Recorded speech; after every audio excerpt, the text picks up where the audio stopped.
Patrick Christie's tonight with me, Ben Leo, only on GB News. All of tomorrow's newspaper front pages coming up next. But first, the Home Office has today confirmed that a review of how police record non-crime hate incidents will be carried out to ensure they are proportionate. So Essex Police are, of course, at the centre of a free speech scandal after friend of the show and Telegraph columnist Alison Pearson revealed she's being investigated by the force for allegedly stirring up racial hatred in a social media post last year. She spoke to GB News last night. Seemed to me a completely mad overreaction. Whatever it was that I posted a year ago on X, I'm not in the habit of writing anything horrible and inflammatory. If I wrote something that was unwise, I still don't think that's a proportionate response. Alison also revealed that the brave gender-critical activist Maya Forstater had experienced a similar situation, and I'm delighted to say I'm joined now by Maya herself. So, Maya, you were facing up to, what, 2 years in prison for a tweet you fired off last year, and you've been told only today, funnily enough, in the wake of this Alison Pearson situation, that all investigations have been dropped. Just explain what's happened from start to finish. So last August, the police emailed me and told me I was being investigated for malicious communications, which I learned, yes, can get you 2 years in prison. And when I asked them what that was about, they said a tweet. And I said, can you tell me what tweet? They said no, because the victim, they needed to protect the victim. And I said, what victim? And so obviously when Alison Pearson described what happened to her, I thought this is uncannily similar. This was the Metropolitan Police. They asked me to come in for a voluntary interview, but threatened me with arrest if I didn't. So I went into the police station and eventually they showed me the tweet, the one tweet that they were investigating me for, which was about a doctor who had transitioned, a male doctor who now was living as a woman, and was boasting about examining female patients who would previously not have agreed to be examined by a male doctor without a chaperone. And that was what the police called me in for, and I've been under investigation for the past 15 months. And didn't they say, Maya, that you'd be put on the Met Police's wanted list if you didn't go to this voluntary interview? I mean, it doesn't sound very voluntary to me. No, exactly. That's what they said.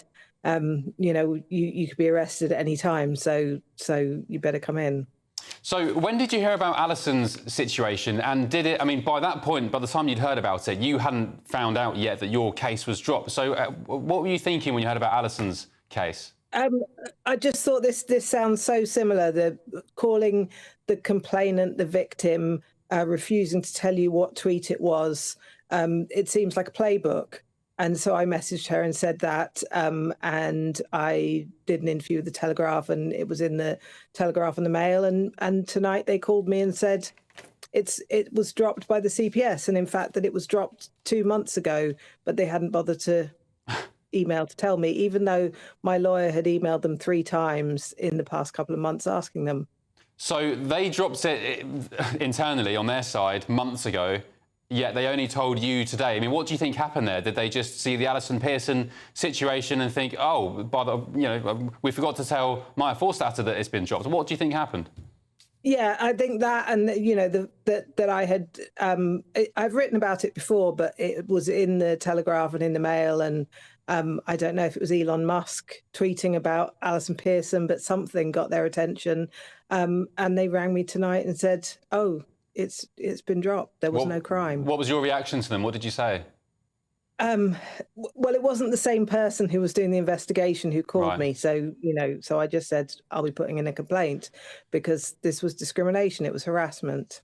Maybe it was Elon Musk because he's retweeted GB News twice now in the past couple of days. The first time was yesterday on a post about Alison Pearson calling the situation insane or saying it's insanity. Last year, when your situation first ignited, it was in 2023, and we had a Conservative government. So we can't say that this is some Starmer-led authoritarian push by Labour.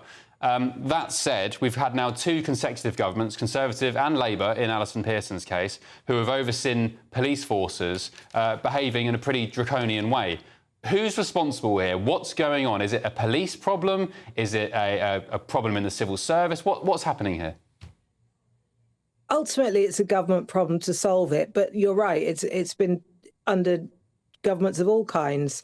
The police are members of the Stonewall Champions scheme. The CPS have been members of the Stonewall Champions scheme. They are all trained to enforce Stonewall law. So in my case, a trans activist called them and said he felt offended by what I'd said, and they jumped into action. I think Stonewall need to be taken out of all of these institutions. They have to act without fear and favour, and that is the government's responsibility in the end. I mean, do you know how much Stonewall get from the government in funding and donations? Any idea?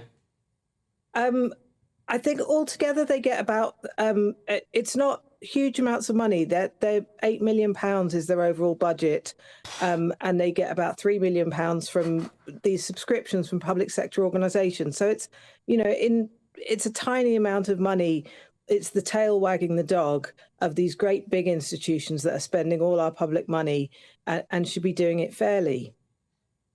I would say, do you think the tide is turning on this kind of authoritarian crackdown on free speech? But obviously not in the wake of Alison's situation breaking over the past 48 hours. No, I think there's a lot more about it than we know. Somebody like me, I can make a noise, but there are lots of people I speak to who have been questioned by the police, who have had to spend money on lawyers to make this go away, who have been terrified for months and months like I was, and who aren't in a position to go to the media and to, put their face around the place. And I don't know how many people have been terrorised by this kind of thing, and we don't know about it. Yeah, such a good point. You can imagine how many people who, as you said, aren't in the media, maybe aren't very confident speaking to people or dealing with authority, who maybe don't know their rights, getting knocks on the door and being threatened and intimidated for social media posts, when in actual fact, the police, to be quite frank, should just do one and leave them alone and go and solve some proper crimes. Yeah, or people who are also terrified about what their work will say if they were to make it public. So they can be bullied on all sides. Because they're not in a position to fight back. Maya, what do you think about the situation unfolding in the US? Donald Trump's incoming, his administration's incoming. He's quite clear on his approach to all the gender madness and the mutilation of children, and also the teaching of sort of gender identity in schools. Do you look over the ponds over the past week or two and feel a bit envious? I think it's going to be very interesting. It does feel like a new world this week. And I think the US election, the US election showed that people on all sides think this stuff is nonsense, it's harmful to children, and it's unfair. Let's see what he does. This side of the ponds, so the gender agenda is still raging, and also the crackdown on free speech. What is the agenda behind it? Who is behind it and why? What's the end goal, do you think? I don't think there is an evil genius stroking a white cat anywhere. I think there are lots of different people pursuing different goals. But the gender ideology and queer theory wants to remove rules and boundaries. And that is harmful to children, it's harmful to women. And that, escaped from academia into the wild, and it's doing no end of harm. OK, and you don't know, of course, who first complained about your tweet. I think we'll make clear it wasn't Stonewall. We don't know who it was. Is that right?